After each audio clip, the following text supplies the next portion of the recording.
Olá! No programa Convite à Vida, Israel Belo de Azevedo entrevista Eli Nunes Marques. Eles conversam sobre dinheiro, como administrar e organizar sua vida financeira. Logo mais, inspire-se com uma mensagem do pastor Israel Belo. Não deixe de assistir o informativo das Juntas de Missões Mundiais. Fica aí! O Convite à Vida só está começando.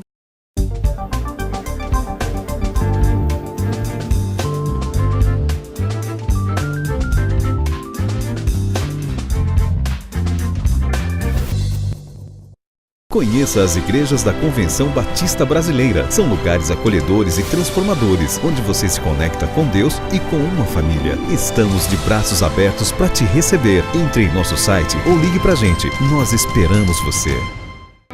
Você acha difícil ler a Bíblia? Essa tarefa, com o Manual Bíblico Vida Nova, ficou mais fácil. Por isso eu recomendo este livro escrito e preparado com carinho por autores com muito conhecimento na Palavra de Deus. Então, recomendo a você Manual Bíblico Vida Nova, uma editora especializada em livros de referência sobre a Bíblia.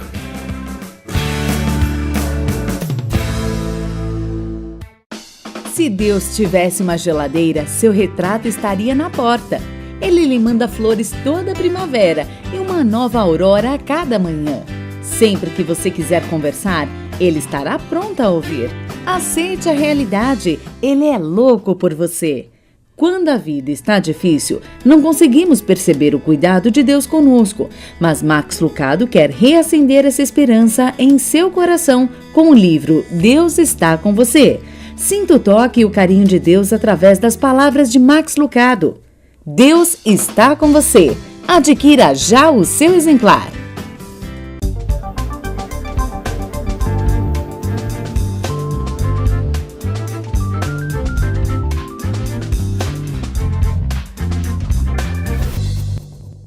Convite à Vida, com mais uma entrevista que faz de você uma pessoa melhor. E hoje trouxemos aqui um coach, que é um coach, também saberemos, é o professor Eli Nunes Marques, da Universidade Federal do Paraná, Curitiba. Bem-vindo aqui, Eli, ao nosso Convite à Vida. Obrigado. E vai ser muito bom a gente falar aqui sobre dinheiro. Você tem muito dinheiro, Eli? Tenho o suficiente. Tenho o suficiente. Eu acho que dinheiro não é... O mais importante no dinheiro é não ter muito e não ter pouco, é ter o suficiente. Porque a gente imagina que quem fala sobre dinheiro, o dinheiro sobra, não? O dinheiro, na verdade, é a consequência da nossa maneira, as nossas escolhas de vida. Porque, na verdade, o dinheiro sempre... a gente não comanda a torneirinha que entra o dinheiro. Né? A entrada do dinheiro ela é comandada por outros agentes externos. Nosso empregador, a nossa atividade econômica. E a responsabilidade das torneirinhas que saem, que somos nós. Então, cada um deve saber quanto ele deve abrir essa torneirinha da saída do dinheiro dos gastos. E a gente precisa ter, antes de tudo, uma compreensão muito clara de dois conceitos que é importantíssimo para uma vida saudável, que é o que é necessidade e o que é vontade.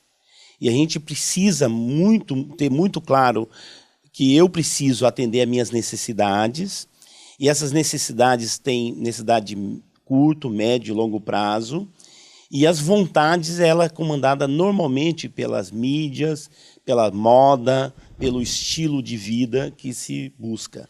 E elas são ilimitadas, as vontades são ilimitadas, as necessidades não. As necessidades são controladas. E se nós buscarmos assim verificar é que porque pessoas podem viver com pouco dinheiro atendendo todas as suas necessidades e porque pessoas, às vezes, com o dobro de uma quantidade de dinheiro, não conseguem dar conta nem das suas necessidades básicas, porque ele inverte, ele procura sempre atender às suas vontades, que são comandadas externamente também. Então, essa compreensão entre necessidade e vontades é que a gente precisa saber bem e ter isso muito em mente. Você trabalha como coach. Sim. E as pessoas procuram você. Quando você fala isso, necessidade, vontade, elas conseguem entender e colocar isso na prática? Olha, a maioria sim. Primeiro porque muitas pessoas procuram quando não tem mais saída, né? Sim. Ou busca, ou procura um caminho. Agora, o que ocorre é que muitas vontades se tornam um vício na vida das pessoas. As pessoas têm vícios, assim, de gastar dinheiro. Tem gente que não consegue, assim, ter paz, não aprenderam, ter o prazer de ter uma poupança, de ver crescendo aquele dinheiro. Então, o hábito da poupança é extremamente salutar. Porque quando a gente tem uma poupança, normalmente a gente começa a criar uma expectativa de que ela cresça. E gastar é contrário ao crescimento da poupança. E a gente começa tendo esse interesse. E quem poupa tem a oportunidade de fazer bons negócios. Né? Você pode aproveitar ainda mais. Quem tem muito dinheiro ganha dinheiro. Quem tem dinheiro ganha dinheiro. E quem não tem dinheiro paga juros. E pagar juros é uma das coisas mais cruéis na vida de qualquer família, de qualquer pessoa. Juro Então, só é bom para o banco. Você está querendo dizer o seguinte: eu quero comprar uma televisão. Sim. Bem grande. Vamos dizer que seja uma necessidade. Aí eu vou na loja, a loja faz assim, olha, você pode comprar em 24 meses. Aí eu olho no meu orçamento, essa prestação que eu posso pagar. Mas eu nem olho os juros, né? Não. Você vai pagar duas, né? Duas. Normalmente, E como é que eu faço para comprar só uma? Então, a gente primeiro começa a economizar. Então, se eu tenho em 24 meses eu quero comprar uma televisão, eu economizo 12 meses o valor de uma prestação. E aí, quando eu tenho esse valor, que é mais ou menos 50% daquela que custaria em 24, eu começo a achar que é bastante dinheiro. E porque ele já é bastante dinheiro, eu já não quero a vontade da televisão tão grande, ela pode ser uma menor. É verdade. Né? Eu começo achando que a menor é bonitinha. Porque em vez de eu gastar comprar aquela grande à vista por o preço real, eu já percebo que se eu comprar uma um pouco menor, que vai ficar até melhor na minha casa, a distância, eu vou começar a discutir, essa distância, porque é uma muito grande, eu preciso ter uma sala maior, e aí você tem que começar a estudar a relação de espaço, e aí você vê, puxa vida, tem uma um pouco menor, que ainda esse dinheiro que eu economizei ainda vai sobrar um pouco para continuar na poupança, para continuar multiplicando. E aí eu começo sendo senhor da minha vontade. Porque a gente diz o seguinte, quem não é senhor das suas vontades é escravo dela. E assim como as qualidades... Em qualquer área da vida. Em qualquer área da vida. Financeira é uma delas. Mas se você não é senhor das tuas vontades, você vira escravos. E é daí que surgem os vícios, os mais diversos vícios. Né? Quando você não domina, a maioria dos vícios as pessoas sabem que é maléfico, só que ele não tem domínio sobre ele. Isso acontece também na área do dinheiro. É muito maior do que a gente pensa. Você poderia dar um caso concreto de alguém que estava, vamos chamar, viciado e dominado pelo dinheiro e você, com o seu trabalho, conseguiu, vamos chamar então, uma cura? Sem citar nomes, então, só a ideia. Então, veja só, eu tenho vários casos, né? Eu sou servidor público há muitos anos, né? Desde os anos 70, e no serviço público todo mundo ganha o mesmo salário, mesmo se a mesma categoria, a mesma atividade é o mesmo salário. E você vê pessoas progredindo, comprando, e outros cada vez menos, né? Então, certa vez, um colega veio me procurar, e eu naquela época eu procurava fazer uma ação entre amigos, que era a inflação era muito alta, então eu emprestava assim, uma parte do meu dinheiro pela metade do juro do cartão de crédito, né? Para ajudar os meus amigos, né? Mas como a poupança era 1%, eu colocava 12% o meu, porque o cartão de crédito era 24%. Então é uma ação entre amigos, eu acabei sendo beneficiário de construir algumas casas com ação entre amigos. Mas esse meu amigo começou a ficar preocupado, e eu falei para ele, eu comecei a sentar e comecei a passar para ele esse conceito. O que era vontade, o que era necessidade. E ele começou a perceber, e ele tinha um casal de gêmeos, ele estava a vida um pouco apertada. E ele começou a pedir para que eu ajudasse a organizar a finança dele. E aí eu passei a dizer para ele, ó, você vai ter que... o teu salário não é teu salário. O teu salário é a renda da família. A parte do teu salário vai ser você vai ter uma mesada para o filho, uma mesada para a esposa, uma mesada para você. E o resto é o que você vai aplicar. E começamos a fazer uma planilha. Hoje, ele tem uma casa muito boa, né? Hoje os filhos estão com 25 anos, cada um tem um carro, e aprenderam a administrar, e eles sempre falam. E aí, na época, eles estavam muito apertados, ele não tinha como sobreviver, e eu, inclusive, fiz um adiantamento, fiz um empréstimo para ele. E ele ficou, assim, preocupado, porque ele sabia que eu gostava de receber um troco daquilo ali, né? Eu recebia um jurinho. Mas eu fiz um propósito, né? E emprestei um volume de dinheiro e disse, não, você vai organizar a tua vida e vamos trabalhar. E durante 3 anos eu acompanhei. E aí, depois de 3 anos, ele estava com a vida organizada e tinha um volume, e fui lá e disse, olha, eu vim te pagar aquele dinheiro. E quanto que eu juro? Eu falei, não é juro. Eu não te emprestei a juro. Não, mas eu falei, eu nem garanti, eu não peguei cheque, não peguei nada. Esse dinheiro eu te coloquei na tua mão com uma aposta. Entendendo que eu poderia, inclusive, perder esse dinheiro. Não, mas eu falei, não, de jeito nenhum. Você me devolve o valor nominal. E ele ficou extremamente... E com isso, até hoje ele fala que nem os pais tinham feito um gesto de confiança. Acho que esse é um ponto importante para nós conversarmos sobre que tudo começa na infância. Então, eu quero lhe perguntar o seguinte, o que é que os pais podem fazer para ensinar os seus filhos, por exemplo, o princípio necessidade e vontade? Mas isso, por favor, Eli, nosso próximo bloco. Convite à Vida aqui com o consultor e coach Eli Nunes Marques, falando sobre o dinheiro na nossa casa e nossa família. Voltamos já, eu sei que você vai continuar com a gente, porque vale a pena aprender a como gastar bem o nosso dinheiro.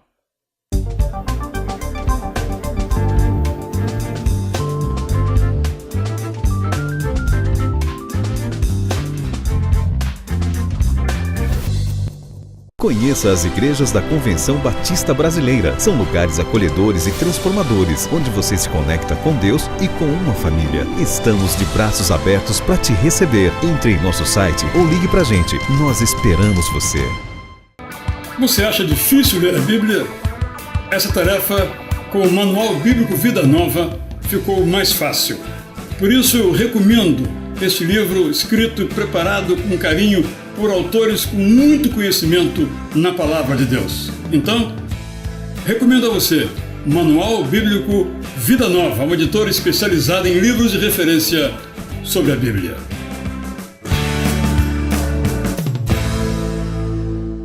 Participe da nossa enquete respondendo a seguinte pergunta. Você administra bem o seu dinheiro? Entre os participantes, sortearemos um livro de brinde.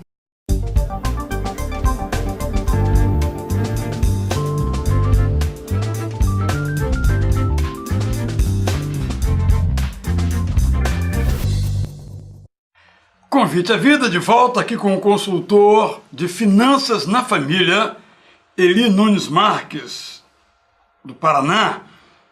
Eli, eu lhe perguntei sobre como os pais podem educar os seus filhos, porque tudo começa na infância. Mas antes eu queria perguntar o seguinte, na mesma linha, os casais, quando se casam, na sua experiência, aquilo que você tem visto no seu trabalho, já tem uma ideia clara de como o dinheiro será usado ou vai de qualquer jeito? Não tem, até porque não tem uma herança de família.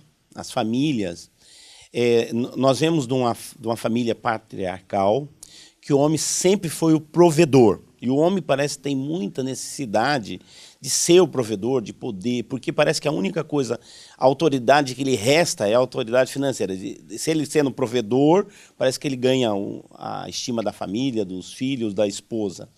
E por falta dessa troca de amor, de companheirismo, ela acaba transferindo para a questão de finança. E essa finança, ele passa a ter, o poderamento dele é se ele pode fornecer.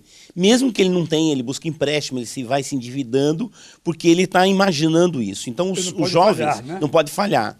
Então, os jovens não aprenderam.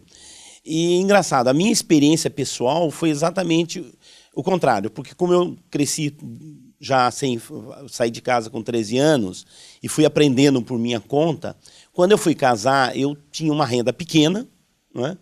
E eu casei com uma moça de uma origem bem diferente da minha, né, de família lituana, europeia, com outras visões de vida. E eu fiquei preocupado. Eu imaginei, eu quero casar pro resto da vida, eu preciso discutir alguns acordos pré-nupciais, né? E fui conversar. E uma das coisas que eu coloquei foi finanças. Eu disse, olha, eu tenho alguns princípios, né? E no meu caso era a questão do princípio bíblico do dízimo, e eu queria dizer para ela, dizer o seguinte, olha, eu sou dizimista, né? Frequento uma igreja, e da qual eu separo 10% do que eu ganho. E a primeira coisa que eu faço do meu dinheiro é tirar o dízimo. E eu não queria que outras necessidades ou vontades atropelassem esse meu princípio, porque eu não queria quebrar um princípio que eu tinha adotado desde a minha infância. E sentei com ela, e ela não era evangélica, não tinha esse hábito, e eu falei, olha, nós vamos ter que viver da parte da minha renda com 90%. E aí, com a sua renda, você pode fazer o que você quiser, mas nós vamos ter que pensar quanto vai custar, e começamos a conversar. Isso durou, assim, uns 5, 6 meses da época do noivado, conversando sobre isso. E nós chegamos à seguinte conclusão, não, por que a gente vai viver com 90% se a gente poderia viver com 50% ou 60% só da renda?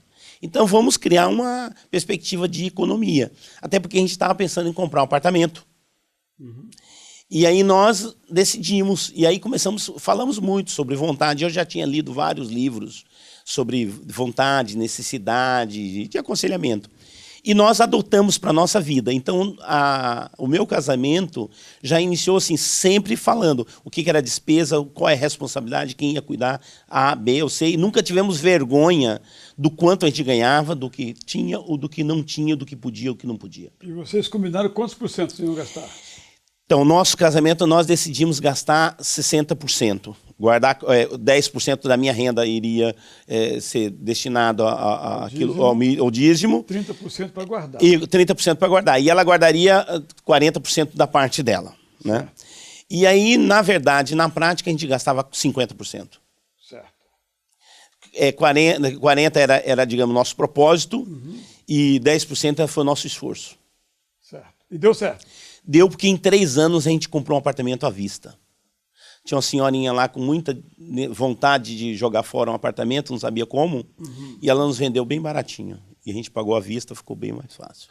Interessante. Então, como é que você acha que, além de negociar esse acordo mútuo, porque são histórias diferentes, sim, né? Veio o rapaz, a moça, um tem padrões bons de consumo. Além dessa conversa, depois, quem é que deve, por exemplo, no casal, comandar a finança, o homem ou a mulher? Então, veja só, eu acho assim, muito embora a gente aprende por várias fontes que o homem é o cabeça da família, algumas coisas assim, em família, eu entendo o seguinte, eu prefiro que aquelas pessoas que têm mais habilidade assumem as áreas, ou seja, hoje um casamento bem administrado, ele é compartilhado.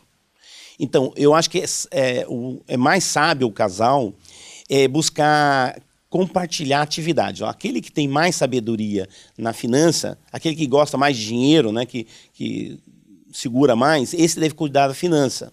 Aquele que tem mais outra propensão em cada área. Então, por exemplo, na minha casa, em relação aos filhos em escola, eu cuidar da parte de ensino, direcionamento para a escola, a roupa, o horário de levantar, café da manhã, a mamadeira, passar a roupa, esse eu cuidava, né? Ver se tinha botão, se não tinha botão na roupa, tudo é a minha parte. Finança é a minha esposa. Você aprendeu isso em casa? Aprendi em casa. Você viu isso na sua casa? Então, não vi meu pai fazendo, a minha mãe ensinou. Minha mãe tinha 4 filhos homens e 1 filha mulher. Então ela procurou distribuir tarefas de casa para os meninos também, porque senão era muito pesado para ela e para minha irmã. Então você aprendeu? Eu aprendi. E entendi que a gente deveria fazer isso. E como eu fiquei muito tempo, desde os 13 anos até os 28 anos, quando eu casei, tendo que fazer muitas coisas de casa para mim mesmo, eu aprendi e peguei gosto. E é muito bom fazer. Porque eu acho o seguinte, quando a gente faz o que a gente busca, a gente não pode ter preconceitos. É serviço de homem, serviço de mulher, tarefa. As tarefas devem ser executadas com prazer. E ela se torna mais fácil. Aí o lar passa a ser lar, não é mais uma casa, é um lar, onde todo mundo coopera para o bem de todos. Né? E aí vem a questão da finança. Então, um casal precisa você estava dizendo que essa parte você ficou. Isso. Aí nós dividimos algumas tarefas. Então, hoje, finanças, normalmente é a minha esposa que fala sobre finanças. Mas você é o professor de finanças, mas ela que eu aprendo com ela. Então tá bem. Porque é o seguinte, ela tem uma visão muito crítica, assim, inclusive porque a gente conversou muito sobre vontade e necessidade, e como ela vem de uma família europeia que passou muitas necessidades, guerra, Primeira Guerra, Segunda Guerra, eles têm isso muito forte. E é muito claro quando a gente vê, se a gente está trabalhando na direção das nossas necessidades. E aí, quando a gente supre bem a necessidade, as nossas reais necessidades, a gente se sente feliz e seguro também. Só uma pausazinha sobre esse negócio de Europa e Brasil, que eu acho que é importante. Eu tive uma experiência muito interessante, que eu estava no aeroporto em Madrid, num domingo, e tinham muitas tomadas elétricas, mas todas desligadas. Tudo desligado. E aquilo, para nós brasileiros, era muito estranho, porque você vai em qualquer lugar em que tiver tomada, elas estão ligadas.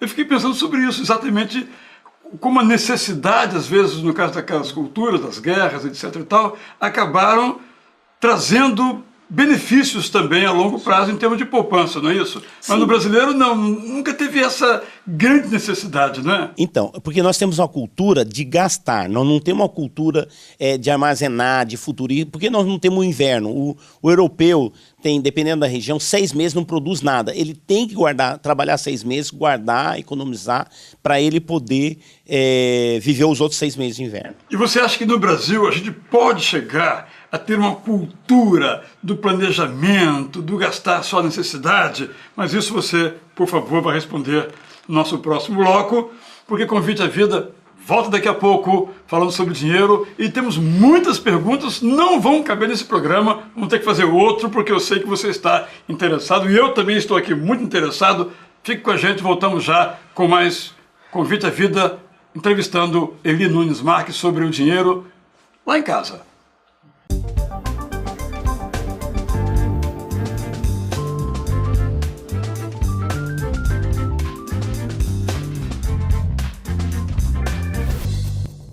Conheça as igrejas da Convenção Batista Brasileira. São lugares acolhedores e transformadores, onde você se conecta com Deus e com uma família. Estamos de braços abertos para te receber. Entre em nosso site ou ligue pra gente. Nós esperamos você.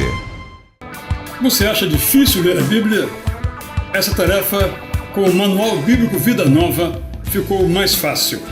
Por isso eu recomendo este livro escrito e preparado com carinho por autores com muito conhecimento na Palavra de Deus. Então, recomendo a você Manual Bíblico Vida Nova, uma editora especializada em livros de referência sobre a Bíblia.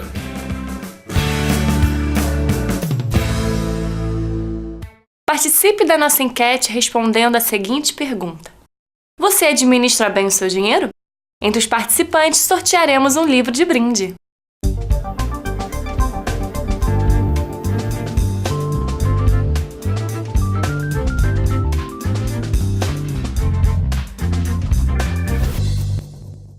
Estamos de volta com o professor Eli Nunes Marques, falando sobre dinheiro na nossa casa.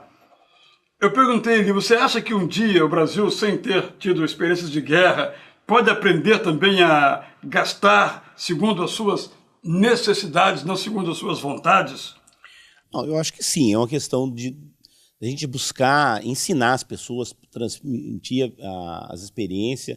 E no meu dia a dia eu percebo as pessoas que têm aprendido até com muito sacrifício e que têm buscado ajuda, porque não tem saída. Se você gasta mais do que ganha, você entra na inadimplência, desfacela o lar, e gera muito prejuízo e que não é nada agradável. E esse crédito consignado, isso é uma desgraça, não é, Eli? Então, veja só. O crédito em si, ele não é ruim, ponto, só para a gente entender.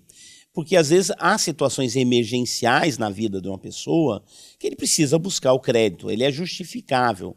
Agora, o que a gente não pode, é abominável, é comprar a crédito qualquer coisa que esteja na área da nossa vontade.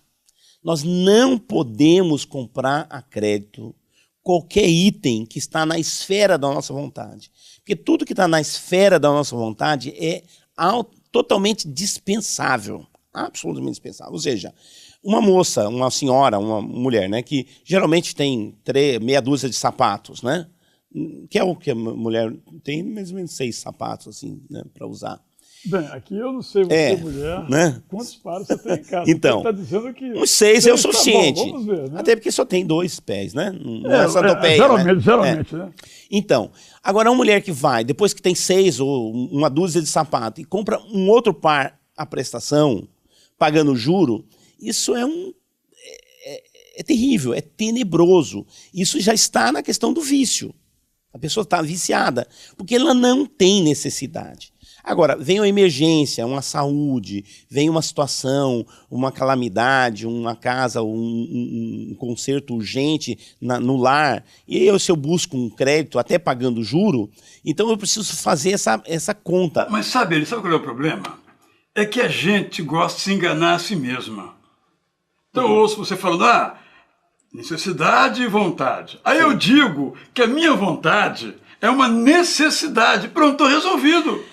Então, mas falta a gente conversar com a gente mesmo, com o espelho e com as outras pessoas, porque a gente sabe que não é. Então o vício, aí é uma questão da gente buscar em outros lugares aconselhamento e ter coragem de conversar. Porque é o seguinte, é mais ou menos aquela definiçãozinha de status, né? Porque as pessoas sempre querem ter um certo status. Então qual é a definição de status? Status é comprar o que a gente não precisa, com dinheiro que a gente não tem, para se aparecer, para ficar bonito para pessoas que a gente não gosta.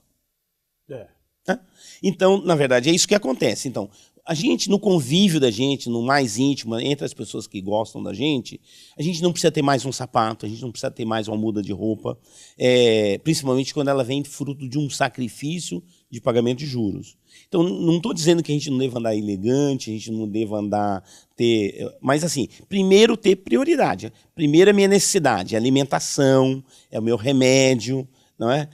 São coisas que você pode. E mesmo as necessidades, a pergunta é sempre assim, isso é uma minha necessidade. Eu pergunto, é urgente? A pergunta é essa, é urgente? Mas é uma necessidade. Então, ter uma televisão bonita numa casa que já foi bem reformada é uma necessidade. Mas é urgente? Se demorar 6 meses para comprar uma televisão, vai fazer falta? Não. Uma maior. Primeiro, é necessário, é urgente, tem um substituto, tem um jeito mais barato, dá para economizar, não é isso? Então, e hoje eu chegando aqui na rodoviária, desci, olhei o horário, estava tranquilo, vi aquilo tudo bonito, dei uma passeada para aí vi uma informação. Falei, olha, que interessante. Cheguei, escuta, tem ônibus, né, para o lugar que eu vou? Tem. Onde que pega? Do outro lado. Eu olhei e falei, puxa vida, entre um táxi e o ônibus eu acho que é vantajoso.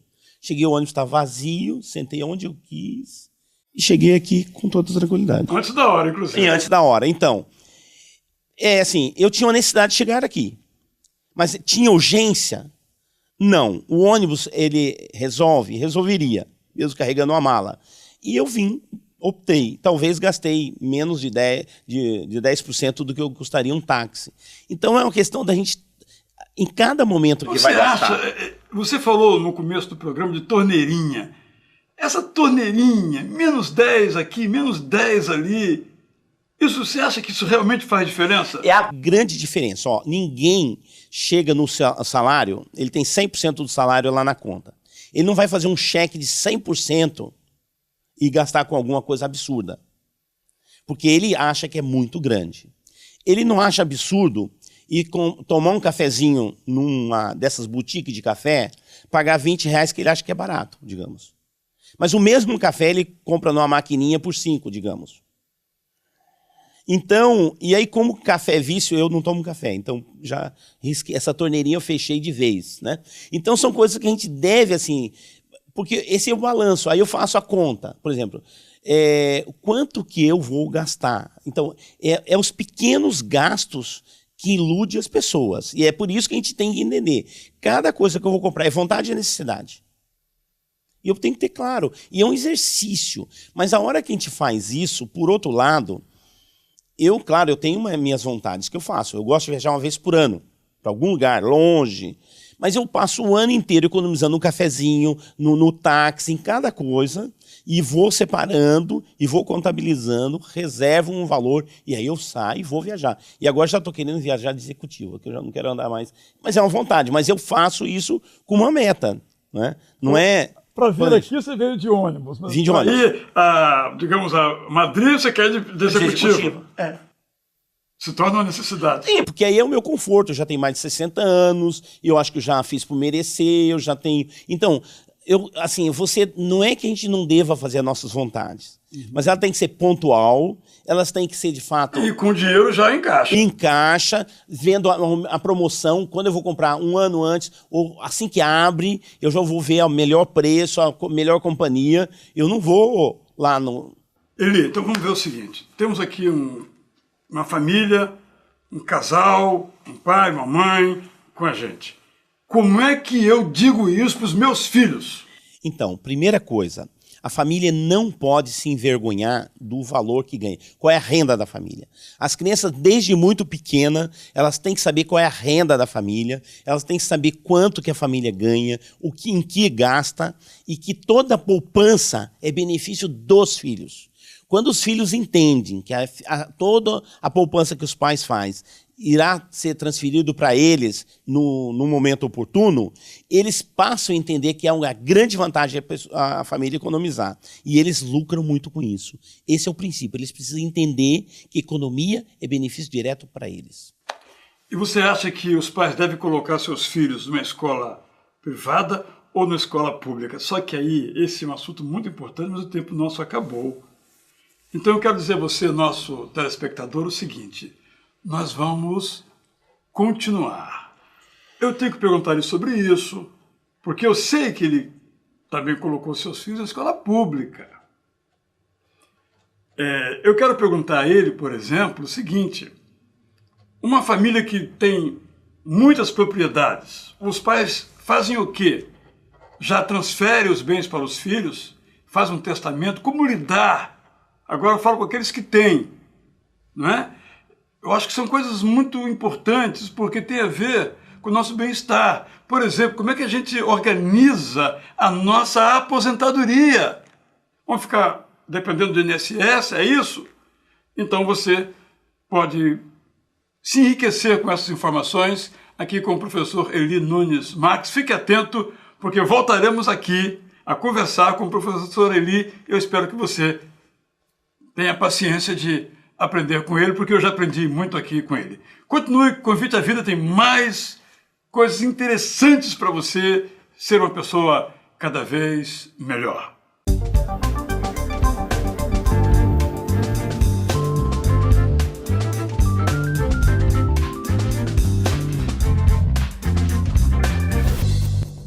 Conheça as igrejas da Convenção Batista Brasileira. São lugares acolhedores e transformadores, onde você se conecta com Deus e com uma família. Estamos de braços abertos para te receber. Entre em nosso site ou ligue para a gente. Nós esperamos você.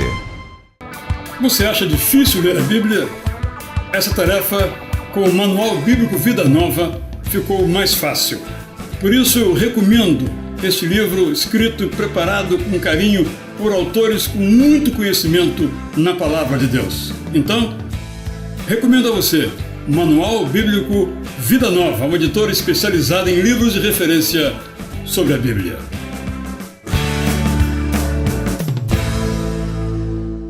Participe da nossa enquete respondendo a seguinte pergunta: você administra bem o seu dinheiro?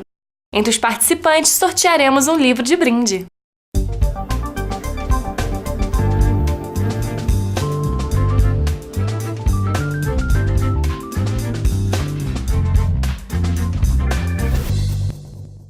O assunto hoje é dinheiro. Ganhe bem o seu dinheiro e gaste bem o seu dinheiro. A primeira verdade que eu quero lhe apresentar é bastante simples. O dinheiro é algo que Deus nos entrega para o nosso bem-estar. Por isso, não temos como dizer que a minha força e a fortaleza da minha mão me adquiriram essas riquezas. Nós temos que agir de outro modo. Nós temos que nos lembrar que Deus é que nos dá força para adquirirmos as nossas riquezas. Dinheiro, portanto, não nos é dado para confiarmos nele. Mas quando nós o recebemos, isso deve aumentar em nós a nossa confiança em Deus. Há um texto na Bíblia, no livro de Eclesiastes, que é muito claro a este respeito. Quando fala que Deus nos dá, por meio do trabalho, riquezas e bens, bem como poder para usufruir, para usar bem esses bens. É claro que o dinheiro é algo que vem até nós por meio do trabalho. O problema é que em nossa sociedade injusta, corrupta, há muitas pessoas tentando ganhar dinheiro fácil sem trabalhar. Pela corrupção, jogando, jogo que às vezes os próprios organismos federais promovem, como as loterias. Por isso é muito tentador ganhar dinheiro por meio do jogo. Mas, apesar de todas essas sugestões, o trabalho é a fonte por excelência do dinheiro. Por isso é bom lembrar que o trabalho é algo bom para a saúde, não importa a idade. Por isso, ninguém precisa de dinheiro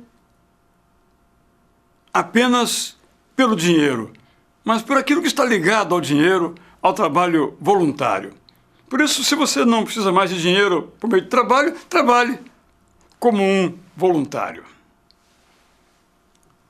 A segunda verdade que eu quero lhe trazer é a seguinte: nós devemos nos empenhar para ganhar dinheiro, mas sem fazer ao dinheiro um altar, como se fosse um Deus.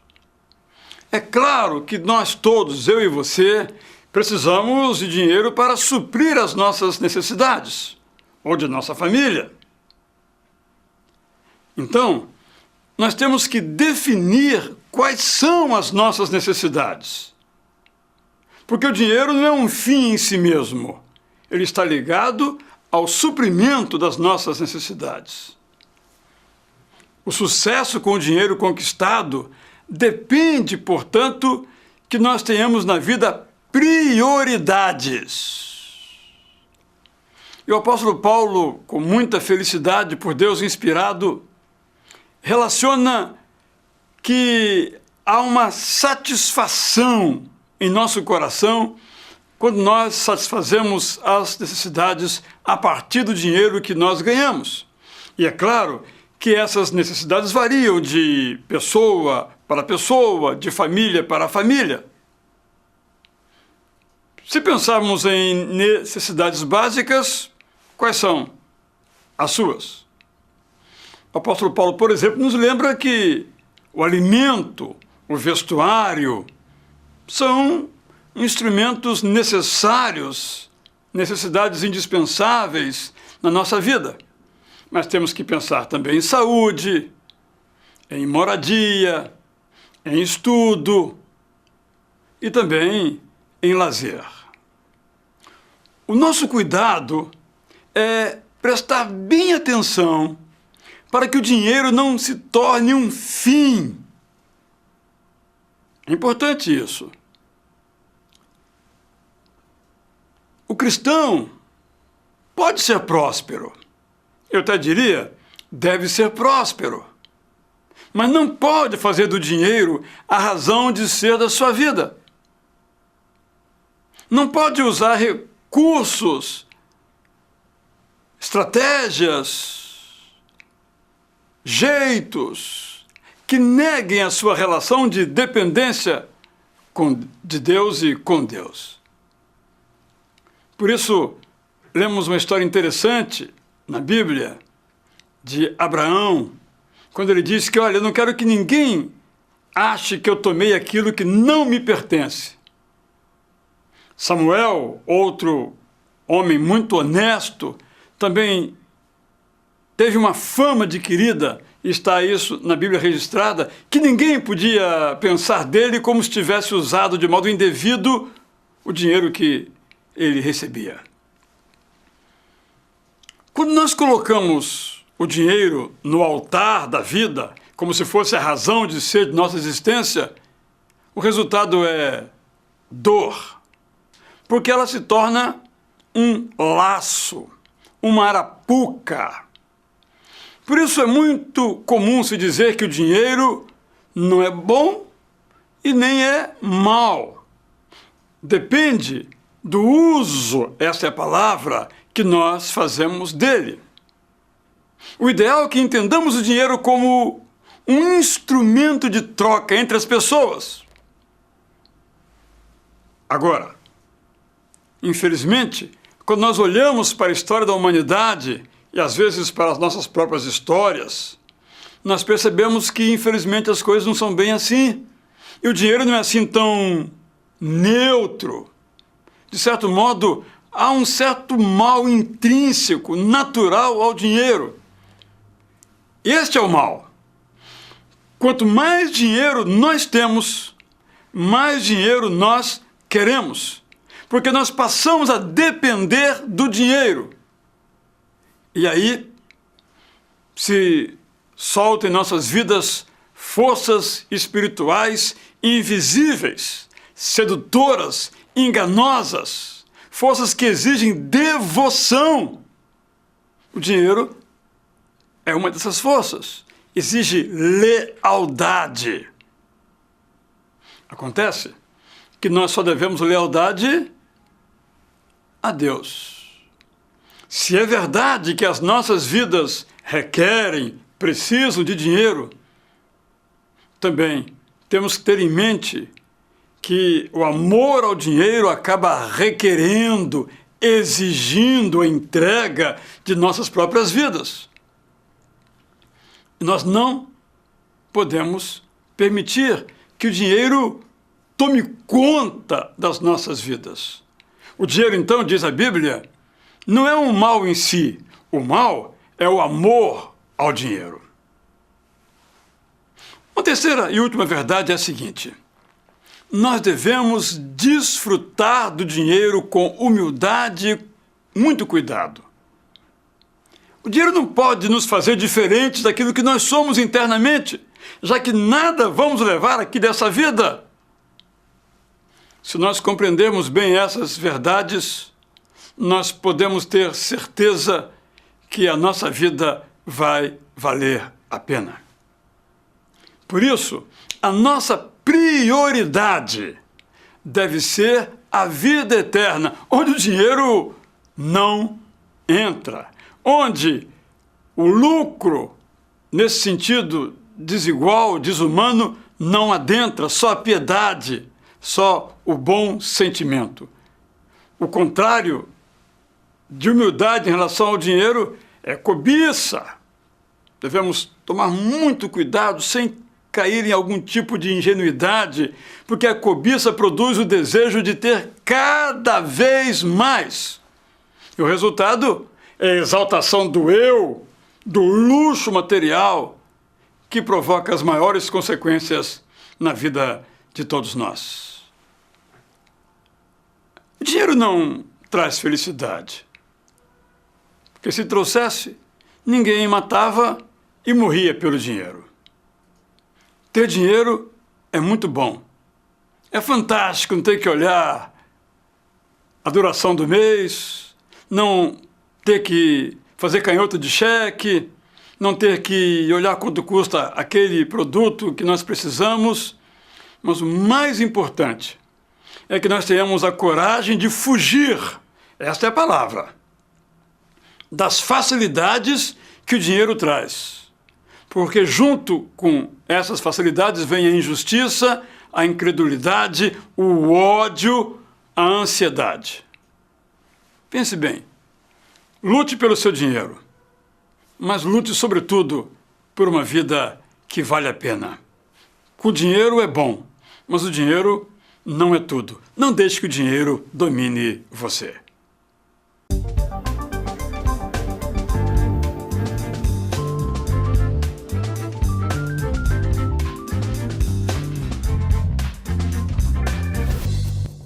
Conheça as igrejas da Convenção Batista Brasileira. São lugares acolhedores e transformadores, onde você se conecta com Deus e com uma família. Estamos de braços abertos para te receber. Entre em nosso site ou ligue pra gente. Nós esperamos você. Você acha difícil ler a Bíblia? Essa tarefa, com o Manual Bíblico Vida Nova, ficou mais fácil. Por isso eu recomendo este livro escrito e preparado com carinho por autores com muito conhecimento na Palavra de Deus. Então, recomendo a você Manual Bíblico Vida Nova, uma editora especializada em livros de referência sobre a Bíblia.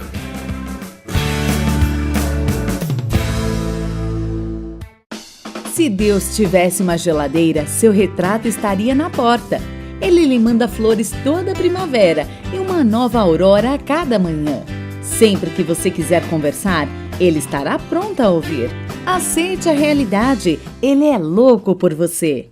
Quando a vida está difícil, não conseguimos perceber o cuidado de Deus conosco, mas Max Lucado quer reacender essa esperança em seu coração com o livro Deus está com você. Sinta o toque e o carinho de Deus através das palavras de Max Lucado. Deus está com você. Adquira já o seu exemplar.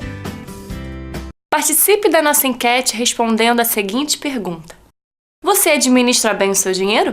Entre os participantes, sortearemos um livro de brinde.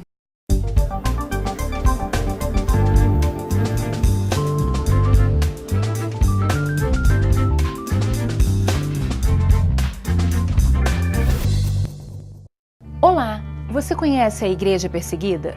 A partir de hoje, você vai acompanhar uma série de programas que mostram a intolerância religiosa no mundo. Até quando a intolerância, a violência, o preconceito e o desrespeito vão vitimar os cristãos? Em pleno século XXI, existe gente que precisa se calar, é forçada a renunciar à fé e realizar encontros secretos para ter um momento de comunhão entre irmãos. Há cristãos que estão presos a rígidas tradições religiosas, que são passadas de geração em geração e que dificilmente vão conseguir andar pelas ruas, pregar e falar livremente sobre o Deus que salva, cura e liberta, e que trouxe transformação para as próprias vidas. Se lermos a Bíblia sem selecionar os textos, a gente vai perceber que ser cristão é ser perseguido. A Bíblia diz que, por amor de Cristo, nós somos levados à morte todos os dias. A perseguição aos cristãos não é uma coisa recente. O próprio Jesus avisou os seus discípulos que isso ia acontecer. Em Mateus 10:36, por exemplo, a gente lê Jesus dizendo assim: eu vos envio como ovelhas ao meio de lobos. Nesse momento, há cristãos que estão presos.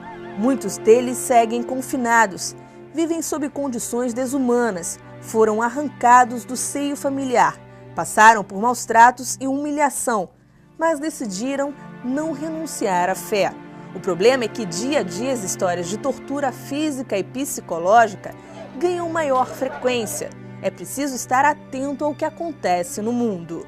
O Evangelho é a mensagem do reino de Deus, a mensagem da salvação em Jesus Cristo. Isso significa que é uma mensagem de amor, de paz, de justiça e igualdade social. Esse é o tipo da mensagem totalmente contrária àquilo que impera no mundo.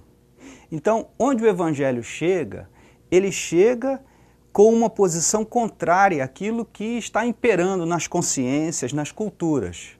É inevitável que a perseguição aconteça. No Brasil, vivemos uma condição privilegiada de culto e liberdade religiosa. O país é um Estado laico que se declara neutro às questões religiosas e possui normas jurídicas que visam punir atos de intolerância. A Lei de número 9.459, de 15 de maio de 1997, considera crime a prática de discriminação ou preconceito contra religiões. Em 21 de janeiro, foi instituído o Dia Nacional de Combate à Intolerância Religiosa.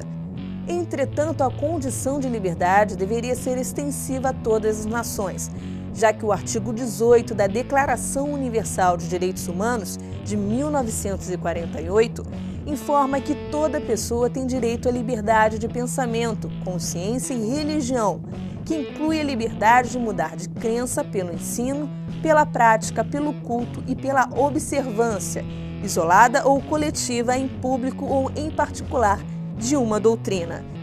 Em 1966, esse artigo foi revisto e ampliado através do Pacto Internacional sobre os Direitos Civis e Políticos.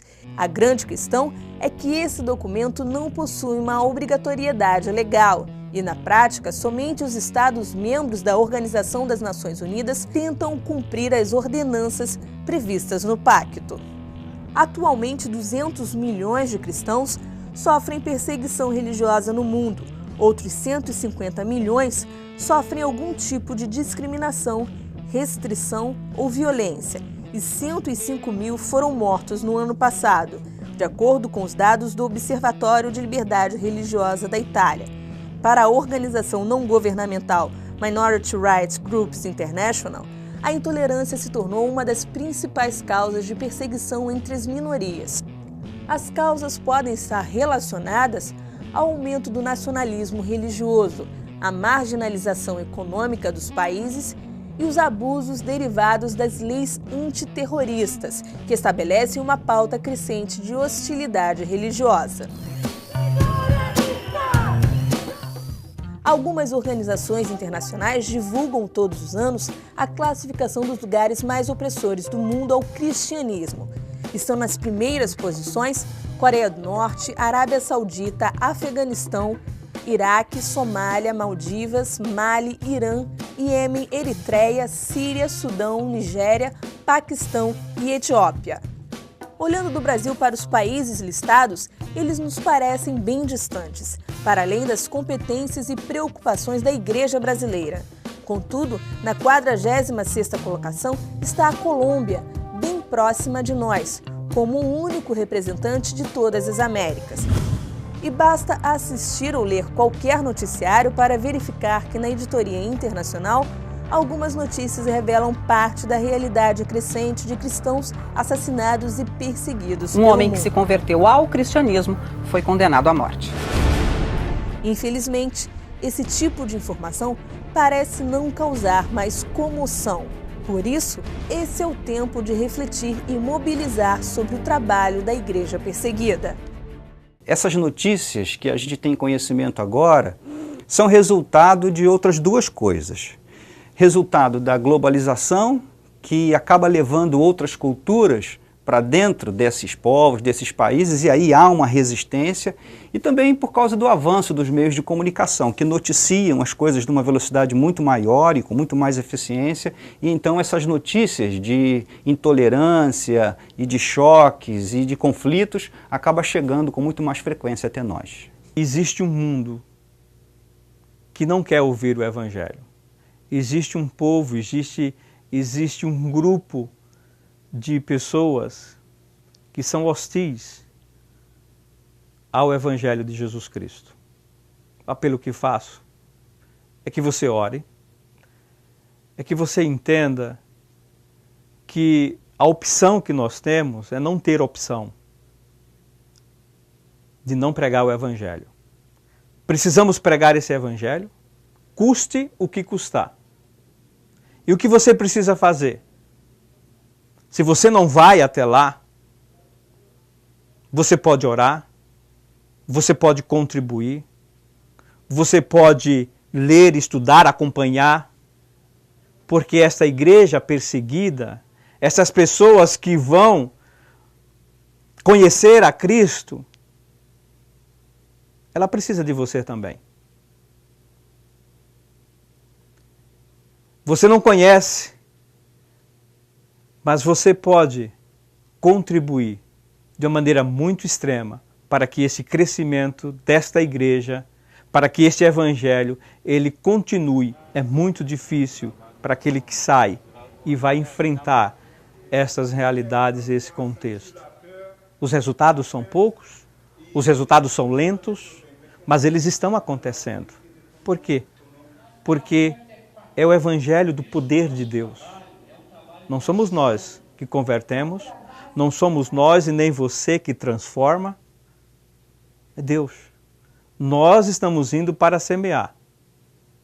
Nós estamos levando a palavra, mas é o Cristo que chega e transforma. É o Espírito de Deus que penetra no coração destas pessoas. E além de orar, a igreja deve pensar sobre como os cristãos têm utilizado a própria liberdade. No Brasil se pode ser, falar, orar, cantar, servir e confessar fé de muitas formas. Mas em vários lugares do mundo fica cada vez mais difícil anunciar a mensagem da salvação, ainda mais com a vida.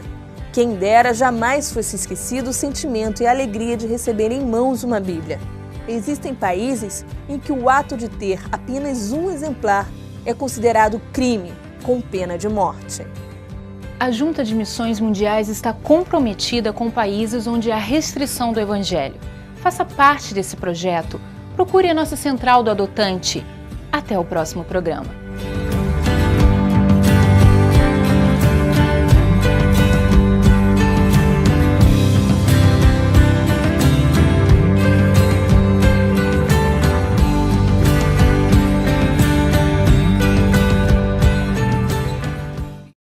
Convite à Vida termina por aqui.